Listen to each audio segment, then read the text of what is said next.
21 representing 30. They don't know the 30th has been 30 almost different configurations. But wherever I was, like Mr. Golan Jungle, he hadn't been able to vote for me in 20 years or more. Because the first 4 years I had all the way from Fort Worth to Richardson. It was like a straight line through Dallas. But since that time, it has changed from having all of Irving to none of it. From having everything in Dallas County except Highland Park University Park. And President Obama tried his best to get me to run in that district because he said, you can win it. I said, I ain't changing no number. So already ran. And now it's changed. But, you know, this redistricting is getting to be out of hand. And people are not being represented like they should. And that's causing a lot of dissension, even in Washington, because when you elect these extreme people, I don't care which extreme it is, you have a hard time getting things done in Washington.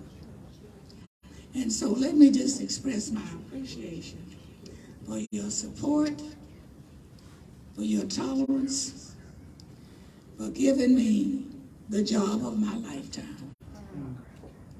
I want to express that appreciation to my family as well as every one of you here, because it has provided me the opportunity, first, to do something that has helped the area, but secondly, to see the world. I have a different and an educated perspective. To go to war scenes, I've never seen a war scene. My father left to go to World War II, and I was mad at the military for taking him away.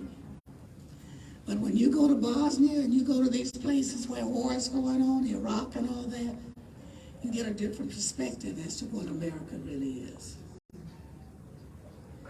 And so I've seen and visited 84 countries. The 2 countries that I visited the most, South Africa 18 times, and Taiwan 15 times. Many I visited only 1 time, and some 4, 5, and 6, and 7, 8 times. But I never would have been able to do that without being in this job. And it wasn't just for a visit. We were going on work. I had 2 committees that had lots of international responsibility. One was science, space, and technology, where a lot of our research going on outside the country, all the way into space, the Antarctica, all of those areas of research. And then the infrastructure, we have to coordinate around the world. If you travel a lot, you see now that your street signs and highway signs are beginning to look alike around the world. Water systems are studied around the world in order to choose what is best. And with all of that opportunity, I have learned so much.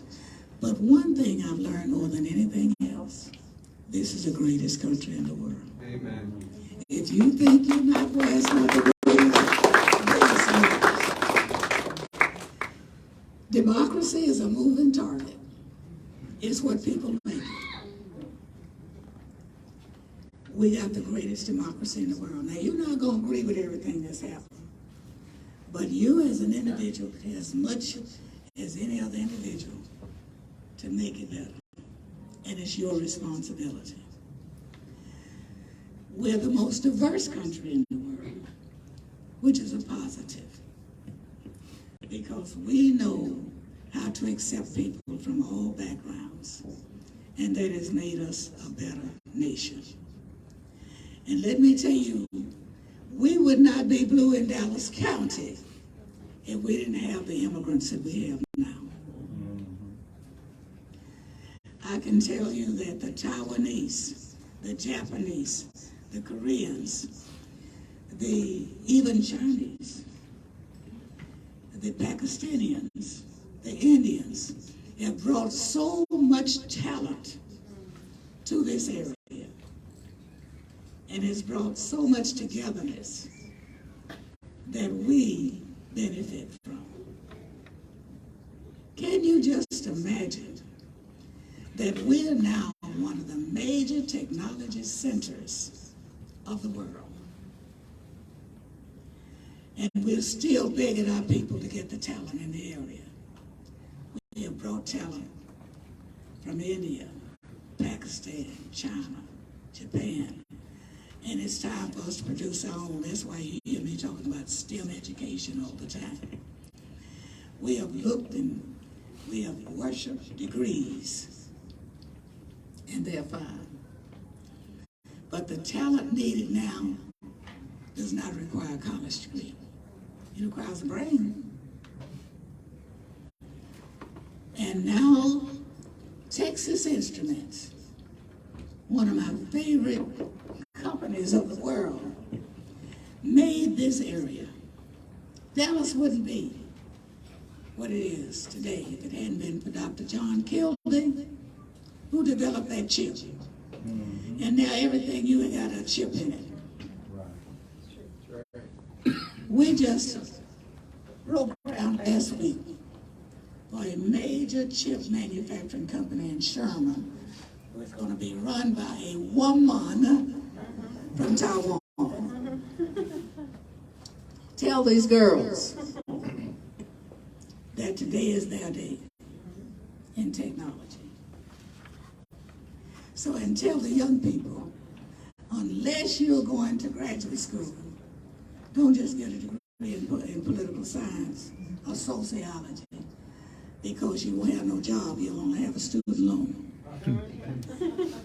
But if you go to community college and take coding, plumbing, bonding, you're going to have a job that'll pay you over $100,000 a year. Reality is reality and change is change. If you're old as I am, you remember vocational education in schools. And it was our people who said, we want a college education, we don't want just vocational education. We've come full circle. Tell our young girls to get on out there and lead the world in STEM education and make the money, because that's where the money is.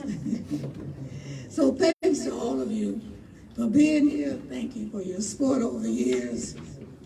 And if you don't see me anymore, you can tell people you saw me when I was 88 years old.